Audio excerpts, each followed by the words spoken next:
Graça e paz, gente querida, povo de Deus, graça e paz a você que está aqui no culto neste dia, graça e paz a você também que nos acompanha pela internet. É um grande privilégio poder chegar até vocês, e eu não chego até vocês com palavra de engano, pelo contrário, chego até vocês para anunciar o evangelho da graça de Deus.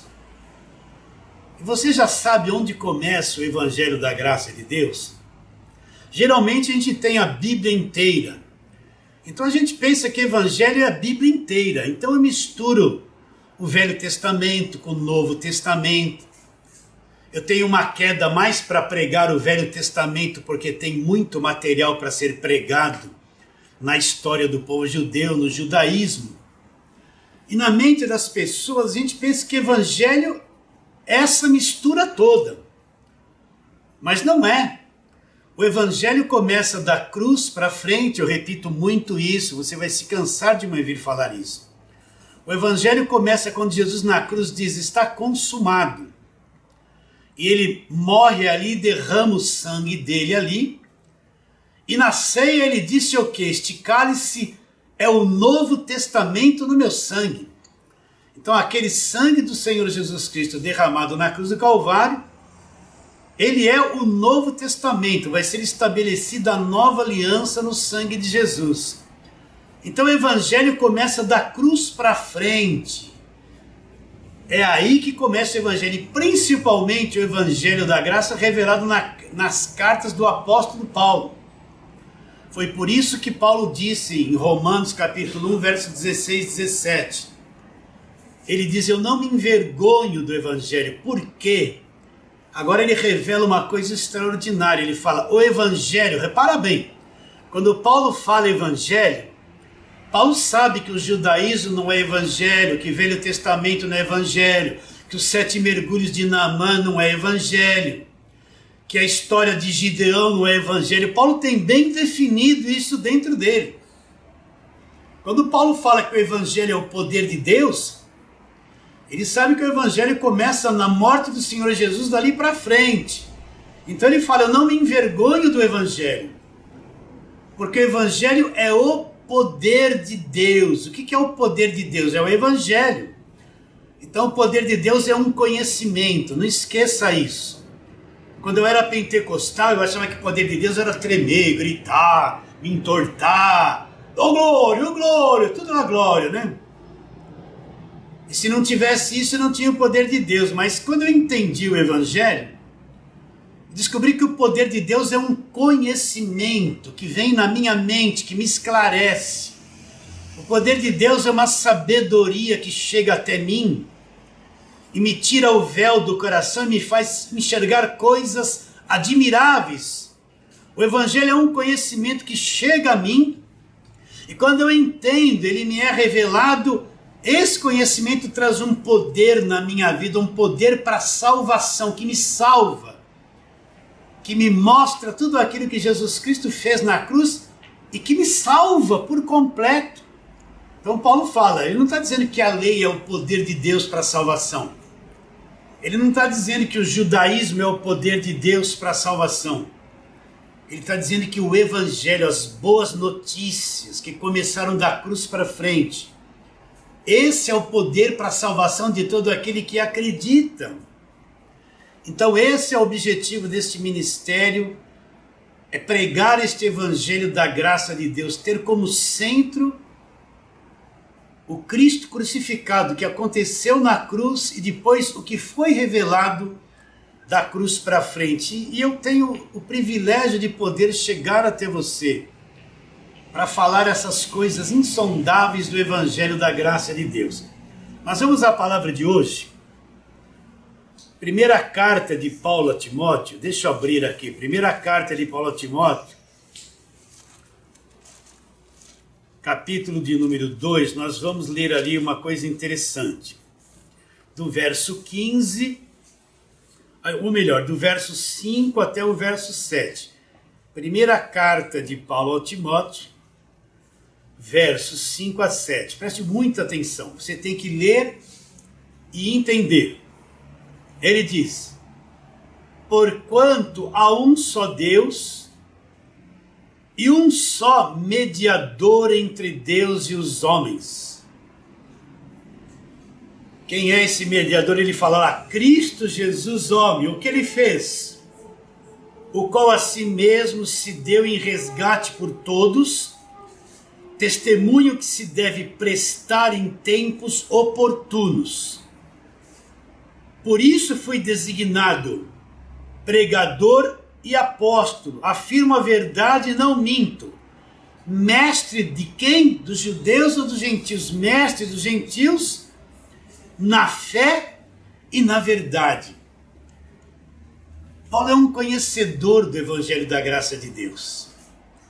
O ministério dele, que Jesus Cristo deu para ele, foi testemunhar o Evangelho da Graça de Deus. Vamos ler isso, abra lá em Atos,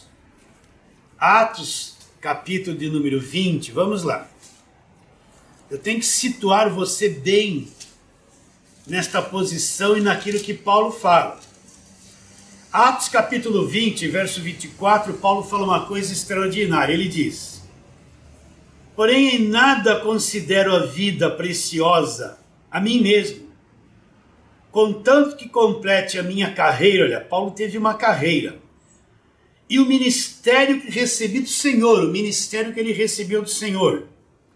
E qual foi esse ministério que ele recebeu do Senhor? Para testemunhar o quê? O Evangelho da graça de Deus. Então Paulo teve um ministério dado por Deus, uma carreira dada por Deus. Testemunhar o quê? O Evangelho da graça de Deus. Então, Paulo dizendo isso, dizendo estas coisas que lemos a Timóteo, ele diz assim, porquanto há um só Deus e um só mediador entre Deus e os homens, Jesus Cristo, homem. O que é um mediador? Vamos explicar isso com calma, de uma forma bem simples para você entender. Suponhamos que uma pessoa tem uma casa para vender, e tem uma outra pessoa que quer comprar uma casa. Mas tanto que tem a casa para vender, quanto aquele que quer comprar uma casa, eles não se conhecem. Esse comprador, ele tem em mente uma casa mais ou menos assim, de uma forma, numa certa região. Mas ele não sabe a casa que está disponível, que mais ou menos se compatua com aquilo que ele tem em mente. O que eles vão fazer? Eles vão numa imobiliária arrumar um corretor de imóveis. O corretor de imóveis, ele vai ter a casa que o vendedor quer vender e vai ter a casa que o comprador quer comprar. Os dois não se conhecem, um quer vender, outro quer comprar. Mas no meio vai ter um mediador, que é o corretor de imóveis, que ele sabe quem quer vender. O que quer vender o procurou. E o que quer comprar também o procurou. O que ele vai fazer? Ele vai fazer uma mediação. Ele vai fazer um encontro das duas partes. O encontro do vendedor com o comprador. E ele é o mediador. Ele sabe, ele tem as duas informações. Ele vai fazer com que os dois se encontram e vai fazer uma proposta. Caso o comprador se interesse, ele vai comprar a casa desse que vai vender. Isso é o mediador, é que une duas partes, que une duas situações. Então, quando Paulo fala que só existe um mediador entre Deus e os homens, o que Paulo tem em mente? Ele conhece o Evangelho. Ele sabe que não existe nenhuma outra coisa intermediária. Que não existe nenhuma pessoa, não existe nenhuma religião, não existe nenhum nome que possa fazer uma mediação entre o homem e Deus. Ele sabe que nenhuma religião pode fazer isso. Ele sabe que a religião evangélica não pode fazer isso, que o espiritismo não pode fazer isso, que o catolicismo não pode fazer isso, porque tudo isso é religião. Isso não é Deus, é religião. Ele sabe que não existe nenhum outro meio dado por Deus para que o homem possa se achegar a Deus, a não ser a pessoa de Jesus Cristo. Então ele está dizendo que só existe um mediador, só existe uma pessoa que pode ligar o homem a Deus. E ligar Deus aos homens. Você entende isso? né? Aquela coisa simples. Muitos caminhos levam a Deus, é mentira. O único caminho que leva a Deus é este mediador que Paulo está dizendo, que vai fazer o homem no pecado se encontrar com Deus verdadeiro e fazer a verdadeira mediação. Então só existe um mediador, Jesus Cristo, homem. Então pare e pense um pouquinho. Hoje em dia você não vê no meio da igreja evangélica um monte de mediadores, apóstolos que se dizem mediadores, que se dizem cobertura espiritual da igreja. Você encontra no meio da igreja evangélica um monte de objetos orados, ungidos, um monte de óleo, sal grosso, rosinha, chavinha, pedaço de pano que representa as vestes de Jesus, que o falso evangelho criou esses mediadores. Hoje em dia você encontra no meio da igreja evangélica templos construídos por homens que falam que Deus habita naqueles lugares, e aqueles lugares são santos, tem altares, que esses lugares são mediadores entre Deus e os homens. Então você encontra um monte de coisa naquilo que se diz evangelho hoje, que são mediadores, são falsos entre Deus e os homens. Mas não esqueça isso. O único mediador, o único que me liga a Deus, o único que traz a revelação do Evangelho da graça de Deus, o único mediador que me encontra, me faz eu encontrar com Deus, que faz a verdadeira mediação entre Deus e os homens, quem é? Jesus Cristo. Por que fala Jesus Cristo homem, Cristo Jesus homem?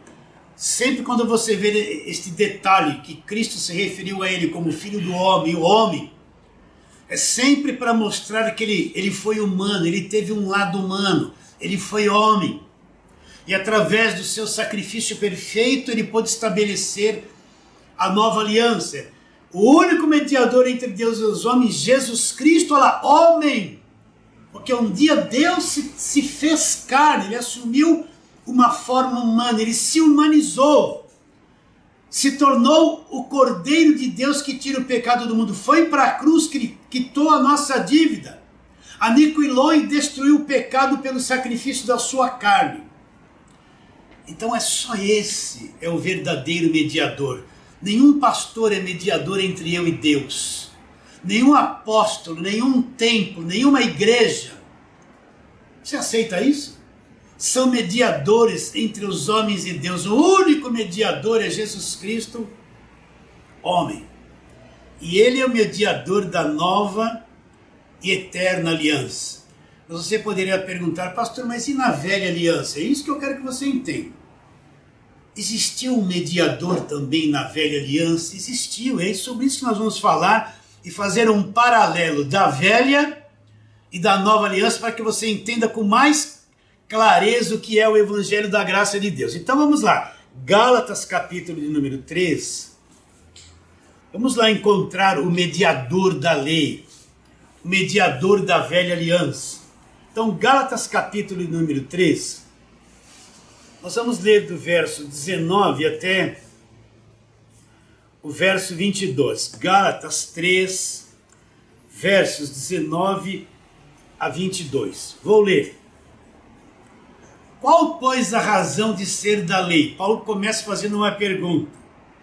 Foi adicionada por causa das transgressões, até que viesse o descendente, o qual se fez a promessa.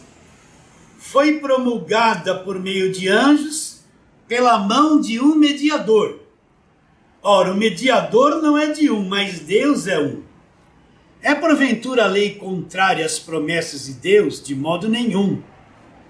Porque se fosse promulgada uma lei que pudesse dar vida, na verdade, a justiça, na verdade, seria procedente da lei.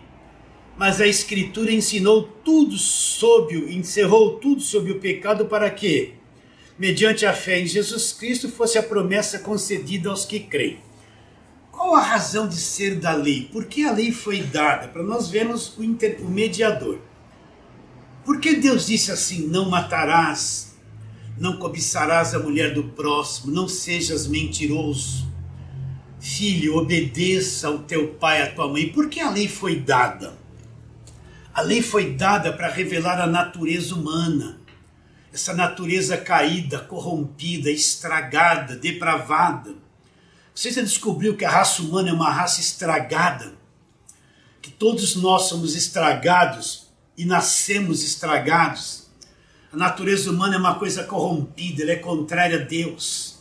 Ela é mentirosa, ela é egoísta, ela é avarenta, ela é briguenta, ela é cheia de discórdia, ela tem uma tendência para cometer tudo aquilo que é errado. Então a lei foi dada para mostrar que todos cobiçam, que todos são dados a cometer adultério, a serem traidores, a serem mentirosos. A lei foi dada para mostrar que os filhos, a propensão dos filhos não é obedecer os pais. Por causa da natureza caída, é desobedecer os pais e fazer tudo aquilo que os pais não querem que eles façam. Você já percebeu que você tem uma natureza caída, essa natureza é contra você mesmo, ela vive angustiada, ela se angustia, ela tem depressão, ela cria coisas e sensações na tua alma, na tua mente, contrárias a você mesmo. Nunca se vendeu tanto remédio de faixa preta como nos dias de hoje. Por quê? Por causa da natureza caída que nós temos. As pessoas estão depressivas, amedrontadas, não dormem direito, estão em crise, cheias de depressão. E isso não é fora da igreja, isso é dentro da igreja também. Mas por que, pastor, eu sinto medo? Por que vêm essas neuroses na minha mente? Porque eu sou irado, nervoso, tenho tendência a trair a minha mulher, e a mulher tem tendência a trair ao marido? Porque existe tanta prostituição, tanta mentira, porque os governantes roubam e destroem a nação. É a natureza caída. Então, por que a lei foi dada? A lei foi dada para mostrar o monstro que nós somos, para mostrar o mundo caído, estragado, para mostrar uma natureza corrompida que todos nós possuímos, para mostrar o caos que a raça humana se encontra. Então não fique extasiado, olha, o mundo está indo mal, olha as coisas que estão acontecendo, olha o medo, olha a fome, olha a destruição. Não, está tudo isso programado para acontecer, porque a carne só pode produzir isso que está produzindo. Está bem claro isso na sua mente? Então você precisa se descobrir. Você precisa entender que você é defeituoso, que você tem muitos problemas e que Deus não vai resolver tudo isso. E que você é estranho, você tem coisas estranhas, sensações, pensamentos, que a tua mente caída trabalha contra você, que a tua mente é o tempo todo contrária. Ela é programada para pensar mal, para pensar coisa ruim, para pôr você debaixo de escravidão. A lei foi dada para mostrar isso. E para mostrar que você sozinho, você pode ser um grande religioso, cumprir penitência, cumprir regras, cumprir rituais na igreja, fazer tanta coisa. Você sozinho não consegue sair dessa situação. Precisa de uma ajuda sobrenatural, de um poder de Deus, de uma nova aliança para que você consiga sair dessa situação. Então, por que a lei foi dada? Foi dada, Paulo diz, por causa das transgressões. Até quando a lei vigoraria? Olha lá, até que viesse o descendente. Quem é esse descendente que Deus prometeu para Abraão? Abraão, da tua descendência vai vir um que vai tornar todas as famílias da terra abençoada. Então, qual a razão de ser da lei? A lei foi adicionada por causa das transgressões, até que viesse o descendente a que se fez a promessa. Qual promessa? Feita lá para Abraão. Está me acompanhando? A tua mente entende isso ou não? E diz assim, e foi promulgada por meio de anjos. O que é essa palavra promulgar? Tornar público, tornar conhecido. Então aquela lei, quando Moisés subiu no monte, e houve aquele fogo, e aquela escritura na pedra, tudo isso foi um trabalho feito por anjos, promulgada por meio de anjos, mas para que isso pudesse vir para os homens, teve que haver um intermediário. Quem foi o intermediário? Quem foi o o mediador da velha aliança? Foi Moisés, porque Moisés recebeu tudo isso no monte. Ele desceu do monte como o mediador entre Deus, trazendo a lei para os homens. Então a lei teve o mediador, que foi Moisés. Qual foi a mediação de Moisés? Deus trouxe a lei, entregou para Moisés, e Moisés foi o mediador de Deus para o povo da velha aliança. Trouxe tudo isso, a lei foi revelada. E a lei foi revelada que o homem era incapaz de ser salvo, de ser liberto por tentar cumprir a lei, porque ele não tinha condições de cumpri-la. Você entende isso? Continuando, olha lá. Verso 20, olha, o mediador não é de um, mas Deus é um. É porventura a lei contrária às promessas de Deus? De modo nenhum. A lei veio revelar a situação do homem. De modo nenhum, por se fosse promulgada uma lei que pudesse dar vida, a justiça, na verdade, seria mediante procedente da lei.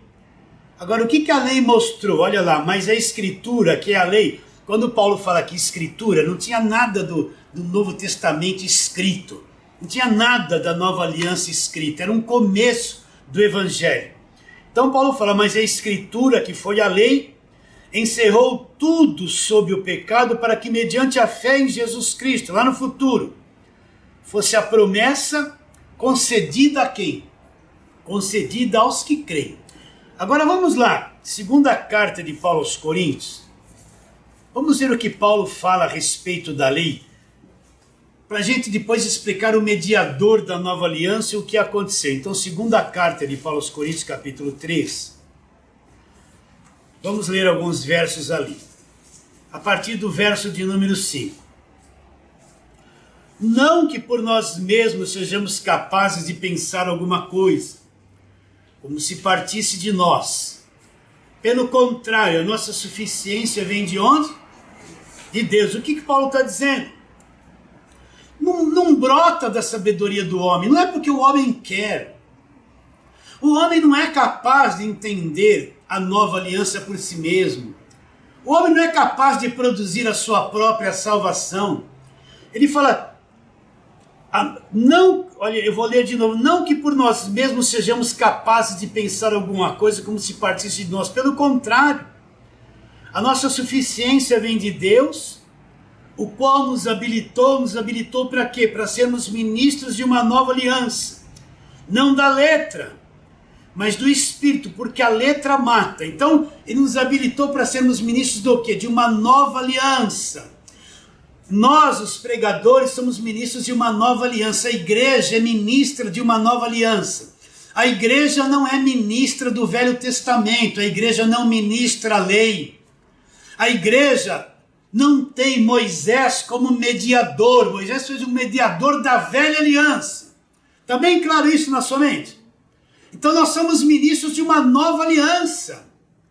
A igreja é produto da ministração da nova aliança. Ele continua dizendo, o qual nos habilitou, verso 6, para sermos ministros de uma nova aliança. Não da letra, mas do Espírito, porque a letra mata, mas o Espírito vivifica.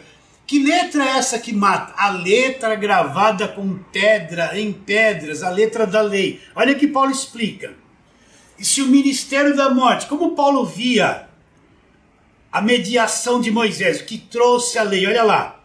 E se o ministério da morte gravado com letras em pedras, o que foi gravado com letras em pedras? Ministério da morte, como Paulo qualifica a velha aliança? Como Paulo mostra na visão dele, que conhece o Evangelho da Graça de Deus, como ele expressa a velha aliança, a lei. Ele expressa como ministério da morte, uma coisa que causa morte, que não liberta, que não traz vida para o homem. Por isso que eu digo, abre aspas. Hoje em dia a maior parte da pregação das igrejas é Velho Testamento, onde eles fazem campanha. Velho Testamento, onde estão os votos? Velho Testamento, onde estão os sacrifícios? Velho Testamento, onde a pessoa é obrigada a ser dizimista, porque se não der 10% do que ganha, está debaixo de maldição e é ladrão. Velho Testamento. Não é isso? A maior parte das pregações que você ouve hoje, você cansou de me ouvir isso. Mas tem lá no YouTube gente que está começando agora. A maior parte das pregações que você ouve hoje é tudo do Velho Testamento. De onde vêm as falsas doutrinas? Da Velha Aliança. De onde vêm as doutrinas do pagar preço, dos votos, dos montes? Onde é que foi dado a lei? No monte, o monte fumegava. De onde vem esses louvores fumega, fumega, fumega? Do Monte Sinai, gente. Tudo baseado na Velha Aliança. As falsas doutrinas, para quem está na Bíblia, com a Bíblia na mão, a maior parte delas são extraídas da Velha Aliança. Você entende isso, não? A Velha Aliança, que Moisés foi o mediador, foi o ministério da morte, que trouxe morte, não salvava ninguém. Então, se eu que sou igreja, eu vivo na Velha Aliança, eu estou debaixo de um ministério de morte. É por isso que existe tanta cobrança, tanto jugo, tanto peso. O homem é salvo pelo seu esforço, por quanto jejum ele fez, por quanto preço ele pagou, por quanto dinheiro ele deu. Vocês estão entendendo isso? Isso é o ministério da morte. Olha quão sério é isso que eu estou aqui dizendo. Moisés foi o mediador da Velha Aliança e trouxe o ministério da morte, que mata. Continua a leitura. Verso 7. E se o ministério da morte, gravado com letras em pedras, olha aqui a lei, se revestiu de glória até o ponto dos filhos de Israel não poderem fitar a face de Moisés, por causa da glória do seu rosto, ainda que desvanecesse, como não será de maior glória o ministério do Espírito, a nova aliança, o ministério do Espírito? Porque se o ministério da condenação, olha uma outra qualificação que Deus dá através de Paulo para o ministério de Moisés. Primeiro, o ministério da morte, gravado com letras em pedras, lei, judaísmo. Segunda coisa, ministério da condenação. Então a lei, porque ninguém conseguia cumprir a lei condenou todo mundo, ninguém conseguia ser perfeito como a lei exigia. Então a lei foi um ministério de condenação.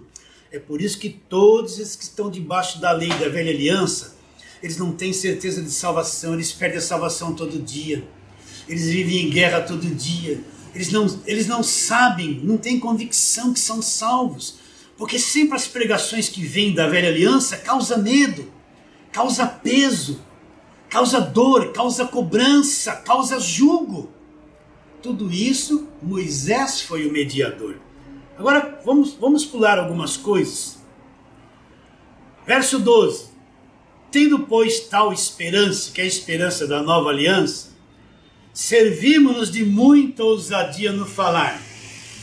E não somos como Moisés, que põe um véu sobre a face, para que os filhos de Israel não atentassem na terminação do que se desvanecia. Isso está lá em Êxodo 34. Olha aqui para mim. O que é esse negócio de pôr um véu sobre a face? Quando Moisés desceu do monte com as tábuas da lei, ele não percebeu, mas a pele do rosto dele brilhava. Então quando ele chegou perto das pessoas, as pessoas acharam aquele estranho, porque ele veio com o rosto brilhando. Então ele pôs um véu.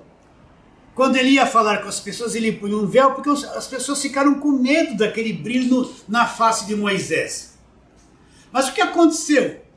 Depois de um tempo, aquele brilho acabou, não brilhava mais. Moisés não tinha mais necessidade de pôr o véu.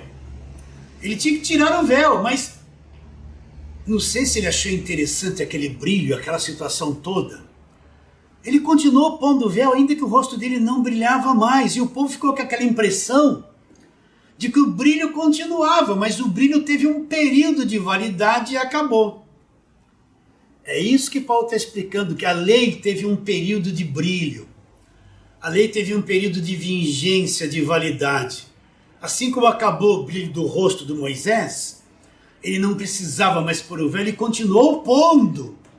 Então quem vinha de fora achava que o rosto dele estava brilhando, mas aquilo não brilhava mais. Mas ele não tirou o véu para mostrar que aquilo havia se acabado. Então Paulo faz um paralelo disso para explicar. Olha lá. E não somos como Moisés, que põe um véu sobre a face, para que os filhos de Israel não atentassem na terminação do que se desvanecia. Agora olha o que Paulo fala que este véu, onde ele é posto agora. Olha como ele fala Olha o que ele fala sobre o ministério da morte, da condenação, gravado com letras em pedras, traz para as pessoas. Olha lá, verso 14. Mas os sentidos deles se embotaram, pois até o dia de hoje, quando fazem a leitura da antiga aliança, o mesmo véu permanece. Para aí um pouquinho, você já sabe bem isso. Então Paulo está dizendo até os dias dele, e nós podemos dizer até os nossos dias. Até o dia de hoje, quando essa gente fica na antiga aliança, vocês já diferenciaram isso? Quando a mente das pessoas estão presas no judaísmo, na antiga aliança, na lei, nos sábados, nas festas. Você vê igrejas evangélicas fazendo festas judaicas, festas das primícias, trazendo todos aqueles símbolos, castiçais, os símbolos da lei. Tem igreja que você olha, o púlpito tem um castiçal enorme, aceso, tem uma tábua da lei na frente do púlpito, escritos os 10 mandamentos. Vocês estão entendendo? Quando eles ainda estão com aquela mentalidade presa na velha aliança, existe um véu dentro, no coração deles. Você chega para uma pessoa assim, está 50 anos na igreja. Meu irmão, você sabe que você é salvo pela graça, não por esforço. Você já sabe que foi liberto do império das trevas e transportado? Ele olha para você, ele não entende essa linguagem. Porque na mente dele, ele não foi liberto do império das trevas. Olha o véu. Ele não sabe que a salvação é pela graça, não depende dele. Ele está se esforçando para ser salvo. Ele ainda está tentando pagar um preço para ter a salvação. Ele fala que crê em Jesus Cristo, mas não acredita no que foi feito na cruz. Ele ainda está pagando o preço da velha aliança. Quem foi o mediador da velha aliança foi Moisés. Mediador de qual ministério? Da morte e da condenação. Vamos ler de novo. Mas os sentidos deles se embotaram, pois até os dias de hoje, quando fazem a leitura da antiga aliança, o mesmo véu permanece. Então, meus irmãos queridos, eu ligo a televisão. Não leve a mal que eu vou falar isso. Mas eu quero escutar alguma coisa. Aí vai cantar lá, estou seguindo a Jesus Cristo. Neste caminho eu não desisto, né? É que você vai ver o que se prega, o que ensina, as campanhas que fazem. É véu. Vocês entendem isso ou não? Quando você vai ver as coisas que eles falam, para onde eles levam a igreja, o véu permanece até o dia de hoje. Então você vê um monte de gente dentro da igreja que é evangélica, eles não enxergam a nova aliança, está explícita diante dos nossos olhos. Eles falam que creem em Jesus Cristo, mas negam por aquilo que eles fazem. Então até o dia de hoje, quando eles fazem a leitura de Moisés. O que é fazer leitura de Moisés? Não é só ler os 10 mandamentos. O ministério de Moisés veio até a cruz. O ministério de Moisés cobriu todo o Velho Testamento, todos os profetas maiores, profetas menores, os salmos. O ministério de Moisés veio até quando Cristo disse está consumado e o véu do templo se rasgou em alto a baixo. Então muitas coisas, muitas histórias, muitas coisas que Isaías falou para aquele tempo, para aquele povo que estava debaixo da lei. Entende isso ou não? Mais um verso aqui, depois a gente volta para terminar aqui. Vamos lá, Hebreus, capítulo de número 1. Eu leio isso bastante com vocês, para dividir isso que nós estamos falando. Hebreus capítulo 1, verso 1. 1 e 2. Hebreus 1, versos 1 e 2. Olha lá. Leia e entenda. Para quem foi escrita essa carta aos Hebreus? Foi escrita... Quem são os Hebreus? Os Hebreus são os judeus que nasceram debaixo da lei de Moisés, que frequentavam sinagoga, que desde crianças eles aprendiam tudo sobre a lei. Agora eles estão ouvindo o Evangelho e muitos deles estão vindo para o Evangelho. Então o escritor de Hebreus ele vai escrever essa carta para mostrar o quê? Para mostrar que aquela lei que eles nasceram debaixo delas, a religião deles acabou na cruz, que o Messias que ainda eles estão esperando já veio e é Jesus Cristo. Então ele vai explicar em Hebreus que toda aquela religiosidade acabou, que todos os rituais da lei acabaram, que a lei acabou, os sacerdotes acabaram, não tem mais necessidade de ter templo, acabaram-se os sacrifícios, e começou em Cristo uma nova aliança. Hebreus é dividir as águas e mostrar o que acabou e o que começou. Então imagine aquele monte de gente que está debaixo da lei. O escritor diz isso: havendo Deus outrora falado muitas vezes, de muitas maneiras, aos pais, pelos profetas. O que o escritor está querendo dizer a Deus lá no passado? Ele falou de muitas maneiras aos pais, pelos profetas. Quem são essas pessoas que ele trata como os pais? O pessoal da antiga aliança. Então ele está dizendo, Deus lá no passado falou de muitas maneiras, de muitas formas, e falou também através dos profetas. Para quem os profetas falaram? Para os pais, aqueles do passado, os que estavam debaixo da lei. Deus usou muitas formas. Deus falou através de uma sarça com Moisés. Deus falou através de uma rocha que saiu água. Deus falou através do fogo. Deus teve muitas falas na velha aliança. Mas falou para quem? Ele não falou para mim: tira a sandália dos teus pés, porque o lugar que você está é santo. Para quem ele falou isso? Para Moisés. Sobe no monte que eu te mostrarei. Para quem ele falou isso? Para quem estava na velha aliança, Deus falou. Mas não é para mim. Eu não estou nesse pacto. Então Deus falou muitas vezes, de muitas maneiras aos pais, falou pelos profetas. Mas nos últimos dias a coisa vai mudar. Olha só, a coisa vai mudar. Deus não vai mais falar, aquela palavra foi para aquele povo. Sim, mas Isaías falou do Messias que viria. O que eles falaram na velha aliança? Que passou, veio e Cristo cumpriu na cruz. Está bem claro isso? As profecias messiânicas, tudo veio e se cumpriu na cruz. Mas a voz dos profetas e a forma que Deus falou foi para os pais, o povo daquele tempo. Velha aliança. Mas nos últimos dias, Deus nos fala através de quem? Através do Filho. Veio uma outra voz. Deus não está mais falando pela lei para mim. Você está entendendo? Deus não está mais falando pela rocha. Deus não está mais falando pelo Monte Sinai.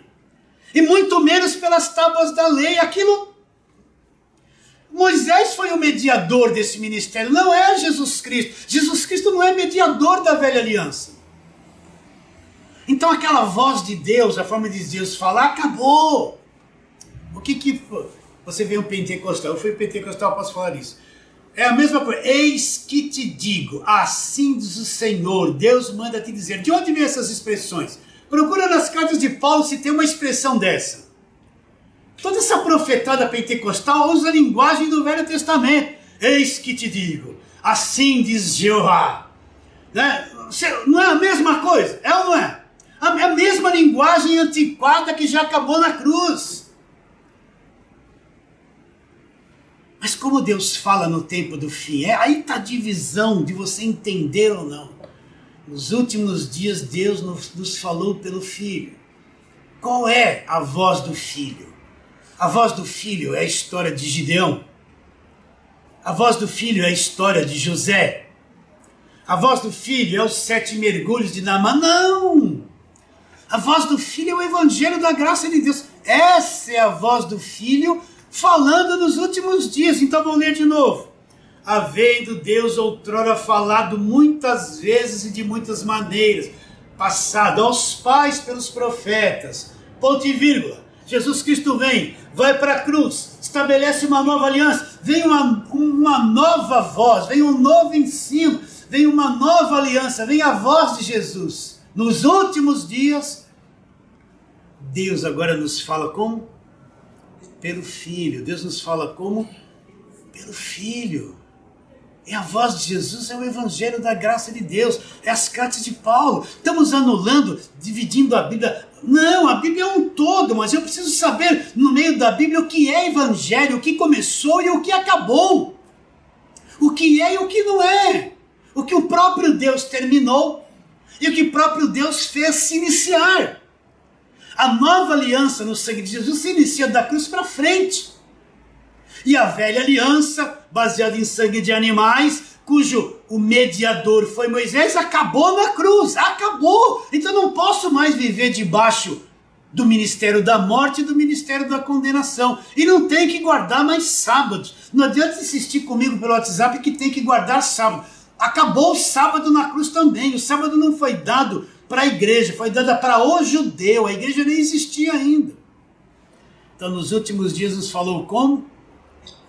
Pelo Filho. Olha lá, ele diz: a quem constituiu herdeiro de todas as coisas e pelo qual também fez o quê? O universo. Então qual é a voz de Jesus para nós hoje? Ele diz: as minhas ovelhas ouvem a minha voz. Ele falou lá em João. O que é a voz de Jesus? Ele disse que as ovelhas ouviriam a voz. O que é a voz de Jesus? Não tem nada a ver com a velha aliança. É o evangelho da graça de Deus. As ovelhas deles vão ouvir a verdadeira voz do evangelho da graça de Deus, que é a voz de Jesus Cristo. Tá claro isso? Falei muito. Tá bem localizado na tua mente, no teu coração isso? Agora Paulo apresenta Jesus como o único mediador, dando a entender que não tem mais nada, que aquela mediação de Moisés foi por um período. Mas aquilo acabou, não serve mais. Agora surge o único mediador entre Deus e os homens. Quem é? É Jesus Cristo, homem. Volta lá para a segunda carta de Paulo aos Coríntios. Volta lá para terminarmos, eu não terminei a leitura lá. Capítulo 3, verso 14. Mas os sentidos deles se embotaram, pois até o dia de hoje, quando fazem a leitura da antiga aliança, o mesmo véu permanece, não lhe sendo revelado que em Cristo é removido. Então até o dia de hoje, essa gente que só fica na velha aliança, o véu permanece, e não foi revelado a eles que em Cristo o véu é removido, que tudo aquilo passou e acabou. Agora olha o que ele diz: quando porém alguns deles se convertem ao Senhor, o que é se converter ao Senhor? Aceita Jesus? Eu aceito Jesus. Não é isso. Como eu posso me converter a Jesus Cristo e não entender o Evangelho? Aceita Jesus. Procura no Novo Testamento se alguém fez algum apelo. Quem quer aceitar Jesus, levanta a mão. Quando eles ouviam a palavra do Evangelho, como Lídia em Atos 16, Deus abriu o coração para entender. Não tem esse negócio, aceita Jesus hoje. Dá uma chance para Jesus. Dá uma chance para Jesus. Isso é tudo um linguajar de quem não conhece o Evangelho da graça de Deus, não sabe que uma pessoa crer em Jesus Cristo é obra de Deus, Deus que abre o entendimento dela. Dá chance para Jesus, aceita Jesus hoje. Quem quer aceitar? Olha, se você sair na rua, vai morrer, aceita hoje. Venha como está, e vem aquela música, o coral para a pessoa chorar, né? Aquele malabarismo todo para a pessoa se emocionar. Aí quando não vem, fala assim, pega na mão dela, traz, você que trouxe, traz ele aqui na frente. O que quer se converter ao Senhor? Eu não posso me converter ao Senhor sem entender o Evangelho da graça de Deus. Quando você entende o Evangelho da graça de Deus, acontece algo aqui, você realmente é convertido. Quanta gente entra em contato comigo e fala, pastor, eu sou 20 anos crente, mas ouvindo o Evangelho da graça de Deus, parece que eu me tornei crente agora. Tudo mudou. Eu falo, não é que você se tornou crente agora. Você nasceu de novo agora mesmo. Só o Evangelho pode fazer isso. Só o Evangelho pode fazer isso. Esse conhecimento pode fazer isso. Ele diz, mas até o dia de hoje, quando é lido Moisés, vai estar posto no coração deles. Quando, porém, alguns deles se convertem ao Senhor, o véu lhe é retirado. Então, quando se converte, cai o véu. Aí a pessoa começa a entender o Evangelho da graça de Deus, o que Cristo fez na cruz, sabe que tudo foi feito. Aí quando ele olha para onde ele vivia, para a lei, ele vê que tudo aquilo era morte, era escravidão, ele não tinha a vida que ele tem agora. Ele não tinha a liberdade que ele tem agora, o prazer de ser cristão. Antes de entender o Evangelho, ser cristão é penoso. É tudo proibido, é um peso, é esmagador, custa caro, eu vivo aprisionado, eu vivo angustiado. Quando eu sou liberto de tudo isso, Ser cristão é uma alegria, eu gosto de ser crente, eu entendo o evangelho, entendo que o preço foi pago, tem uma alegria dentro de mim, não é aquela coisa falsa. Quando vai, meu irmão, é só vitória, é só por dentro angustiado. Não! Existe uma vida dentro de nós, uma alegria, uma satisfação. Ser crente é uma coisa gloriosa, é um prazer ser cristão. Não tem mais peso, não tem mais condenação. Se converter ao Senhor é entender o evangelho da graça de Deus. Aí você vai ver quem é Jesus Cristo e o que ele fez. Aí ele fala assim, ora, o Senhor é o Espírito.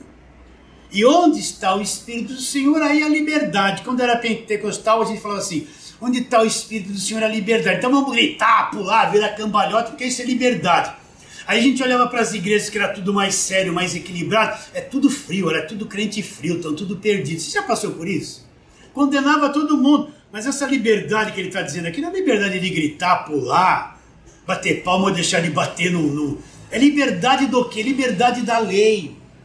Onde está o Espírito do Senhor é a liberdade da velha aliança. Liberdade da escravidão da lei, do ministério da morte, do ministério da condenação. Aí sim a verdadeira liberdade. Liberdade da velha aliança. Ora, o Senhor é o Espírito, e onde está o Espírito do Senhor é a liberdade. E todos nós com o rosto sem véu, um coração desnudado, contemplando como por espelho a glória do Senhor. Por que como espelho? O espelho não é uma imagem real. Então nós estamos aqui vivendo por fé. A gente não tem uma visão clara do mundo invisível da glória do Senhor. A gente vive por fé. A nossa visão desta glória ainda é pálida, é como por um espelho, não é uma imagem real. Ainda tem muita coisa que precisamos ver. E todos nós com o rosto desvendado, contemplando como por espelho a glória do Senhor, somos transformados de glória em glória na sua própria imagem, como pelo Senhor o Espírito. Então o que ele está dizendo? Que agora que nós estamos na nova aliança, nós contemplamos a imagem do Senhor. E Deus está fazendo um trabalho dentro de nós para sermos semelhantes a Ele, para termos a imagem dEle. A obra de Deus começa de dentro para fora. Não adianta proibir um montão de coisa do lado de fora. Se a pessoa não mudou por dentro, só quando muda por dentro é que a sua vida será mudada do lado de fora. O marido irado, briguento, contra a esposa, quando ele é mudado por dentro, então o relacionamento dele vai mudar, porque ele vai ser uma outra criatura interiormente. O jovem que não obedece pai e mãe, pode estar na igreja, seja o que for, se não for mudado por dentro, se não entender isso por dentro, ele vai lá na igreja, ele vai parecer santinho, mas quando sai da igreja vai fazer tudo coisa errada. Mas quando é mudado por dentro, quando a coisa acontece aqui dentro, que isso acontece na nova aliança, então sim vai começar uma mudança de dentro para fora. E esse processo todos nós estamos sendo trabalhados por Deus para sermos semelhantes a quem? A imagem de Jesus Cristo. Nosso futuro é ser igual a Jesus. Você acredita nisso? Não nesta carne, mas um futuro eterno que nós vamos ter. Está bem definido isso dentro de você? Quem foi o mediador da velha aliança? Moisés. O que era a mediação que ele trouxe? A lei. O que era a lei? Ministério da morte, ministério da condenação. Até hoje, quando é lido Moisés, o véu permanece no coração. Todos quantos só vivem na velha aliança têm o véu e não têm os olhos desvendados ainda. Como Deus falou no passado, pelos profetas, aos pais, de muitas maneiras. Como ele fala hoje, pelo Filho. Qual é a voz do Filho? É o Evangelho da graça de Deus. E quem é o mediador da nova aliança? Jesus Cristo é o mediador entre Deus e os homens, mas tem o mediador da nova aliança. Então vamos lá, Hebreus capítulo de número 9. Esse é o nosso mediador. Porque só há um mediador entre Deus e os homens. Jesus Cristo, homem, a qual se deu pelos nossos pecados em resgate. Agora aparece aqui o mediador da nova aliança. Vou ler desde o verso 11, Hebreus 9, 11. Quando, porém, veio Cristo, como sumo sacerdote dos bens já realizados, mediante o maior e mais perfeito tabernáculo, não feito por mãos, quer dizer, não desta criação. O que ele está dizendo? Que nos lugares celestiais existe um verdadeiro tabernáculo, não foi feito por mãos humanas. Entende? E é ali que Cristo entra. Verso 12. Não por meio de sangue de bodes e de bezerros, mas pelo seu próprio sangue, ele entrou nos santos dos santos uma vez por todas. Ele conseguiu o quê? Por cada um de nós, uma eterna redenção. Um fim do cativeiro, fim da escravidão, uma eterna redenção. Aí ele fala, portanto, se o sangue de bodes e de touros, que se fazia lá na velha aliança o sacrifício, a cinza de uma novilha, aspergidos sobre os contaminados, os santificavam quanto à purificação da carne, muito mais o sangue de Cristo, que pelo Espírito eterno a si mesmo se ofereceu sem mácula a Deus, purificará a nossa consciência das obras mortas para servirmos ao Deus vivo. Eu não vou explicar o 14, 15. Agora vem aqui. Por isso mesmo ele é mediador da nova aliança. Vocês estão entendendo? Quem é o mediador do Novo Testamento, da nova aliança, da graça de Deus? É Jesus Cristo. Porquanto há um só Deus, Paulo diz a Timóteo, e um só mediador entre Deus e os homens, Jesus Cristo, homem. Por isso mesmo ele é mediador da nova aliança. Ele é o mediador. É que estabeleceu a mediação entre nós e Deus, que removeu o diabo na cruz, a parede da separação, as maldições, o pecado, tudo que era e vinha da velha aliança, tudo foi removido na cruz. Ele é o mediador da nova aliança. Sim ou não? Por isso mesmo ele é o mediador da nova aliança. Agora presta atenção, a fim de que, intervindo a morte, para a remissão das transgressões que havia sobre a primeira aliança. Por que ele teve que morrer?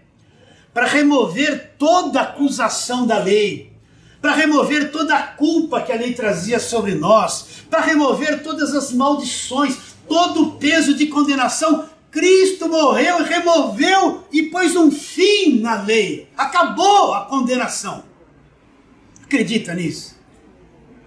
Então, por isso mesmo, ele é mediador da nova aliança, a fim de que, intervindo a morte para a remissão das transgressões que havia sobre a primeira aliança, então houve a remissão das transgressões. O que é a remissão? A retirada. Então, deixa eu te explicar de novo com calma. Tudo que pesava sobre nós, tudo que nos condenava, tudo que a lei condenava, todos os pecados que a lei acusava, todo o peso de condenação da lei, tudo que pesava sobre nós, que vinha pela primeira aliança, Cristo removeu tudo isso na cruz. Você acredita que foi removido? Toda a culpa foi removida. Por isso que Romanos 8:1 fala, agora pois, nenhuma condenação existe para aqueles que estão em Cristo Jesus. Então Cristo removeu toda a culpa e todo o peso da velha aliança. Ele é mediador de uma nova aliança. E recebam, parte final do verso 15, recebam a promessa da eterna herança aqueles que têm sido chamados. Então ele é o mediador da nova aliança. Ele já fez a mediação, a nova aliança já está em vigor. Entende isso, meus irmãos? Então não há nenhuma outra coisa que possa fazer mediação. Agora, onde é que nós vivemos? Nós vivemos na nova aliança ou vivemos na velha aliança? Se eu viver na velha aliança, ainda estou debaixo do ministério da morte e da condenação. Se eu viver debaixo da nova aliança, estou debaixo do ministério da vida, ministério do Espírito, ministério da liberdade. Se eu viver debaixo do ministério da velha aliança, estou cego, tenho véu, não entendo a nova aliança. Mas se eu viver debaixo do ministério da nova aliança de Cristo, é o único e verdadeiro mediador, então o véu se abriu, a culpa se foi, eu sou uma nova criatura, estou em Cristo e as coisas velhas, olha lá, tudo se passou e todas as coisas para nós se fizeram novas. Então Cristo é o mediador na nova aliança, nós estamos na nova aliança, vivemos debaixo do Evangelho da graça de Deus. Vamos terminando aqui, fala assim, amém. Amém. Foi uma alegria vocês que estão no YouTube, chegar até vocês. Vamos terminando esta live. Eu me despeço de todos vocês declarando isso, que a tua vida vale mais que o mundo inteiro.